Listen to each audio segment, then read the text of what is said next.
Hey guys, entah kenapa hari ini saya pengen ngomongin soal perceraian, di mana banyak saya temui para pemuka agama mengatakan perceraian itu dilarang oleh Tuhan.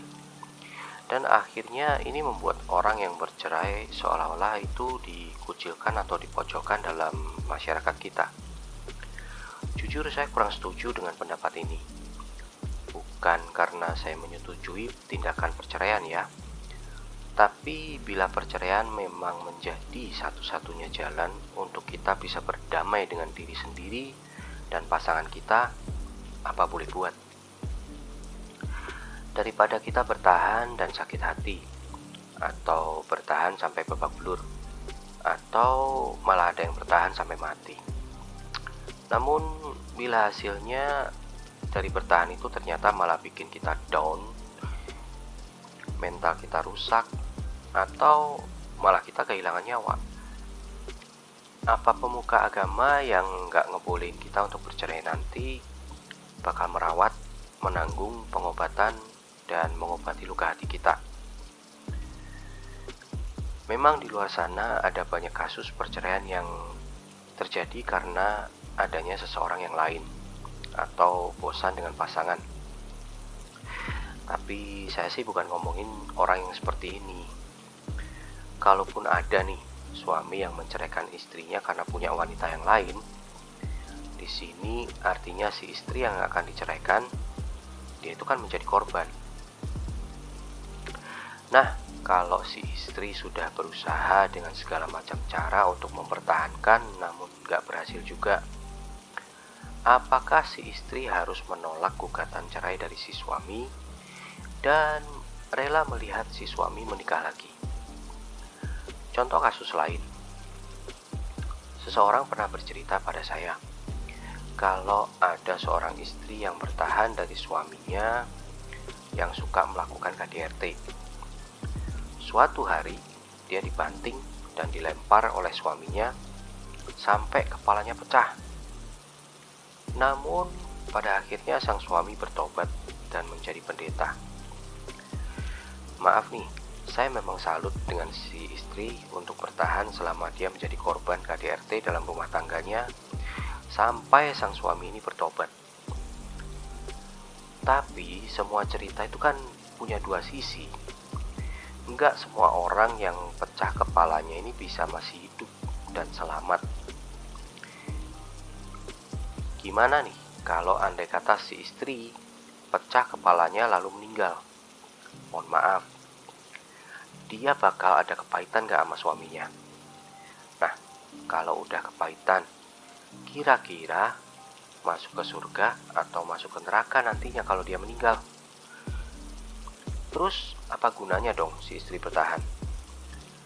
Kalau hanya untuk menjadi pahit hatinya dan akhirnya mati. Mungkin ada yang berkata, nggak pernah denger cerita yang kayak begini. Lah, kalau korban KDRT-nya mati, terus emang siapa yang mau cerita, Bambang? Suaminya alias pelakunya. Logika lu di mana? Saya yakin cerita begini pun sebenarnya tuh banyak, tapi terkubur dalam-dalam.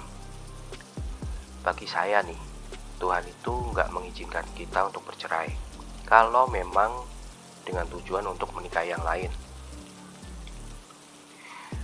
Karena yang namanya menikah itu berjanji kepada Tuhan untuk setia pada satu pasangan sampai mati. Nah, kalau pasanganmu selingkuh, artinya dia sendiri pun udah melanggar janji kepada Tuhan dong. Jadi, apa yang membuat lu berpikir kalau lu bisa mempertahankan janji itu sendirian? Sedangkan pernikahan itu nggak bisa dilangsungkan kan kalau nggak ada pasangannya. Artinya yang berjanji ini kan dua orang, bukan cuma lu doang. Kalau dia udah nggak menghormati lagi, nggak menghargai, nggak mencintai kita seperti dirinya sendiri, maaf nih, bertahanlah selama Tuhan kasih kamu kekuatan untuk bertahan. Saya katakan begini karena kita itu kan manusia. Kita punya batas kesabaran.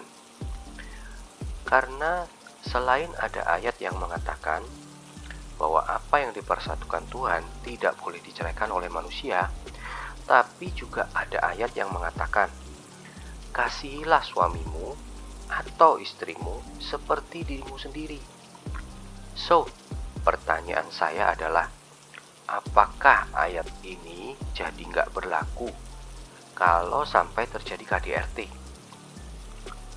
Apakah ayat ini jadi nggak berlaku kalau sampai pasangan kita itu selingkuh? Apakah ayat ini jadi nggak berlaku kalau kita udah memperjuangkan mati-matian, tapi si doi tetap memilih untuk memperlakukan pernikahan itu dengan seenak jidatnya? Kenapa yang berlaku cuma jadi ayat yang jangan bercerai doang? Bukankah Tuhan ini punya dua sisi? Dia memberkati, tapi juga mengutuk. Dia menghakimi, tapi juga mengampuni. Dia tegas dan keras, tapi dia juga mengasihi. Lalu, kenapa kita ngejudge orang cuman pakai satu ayat doang?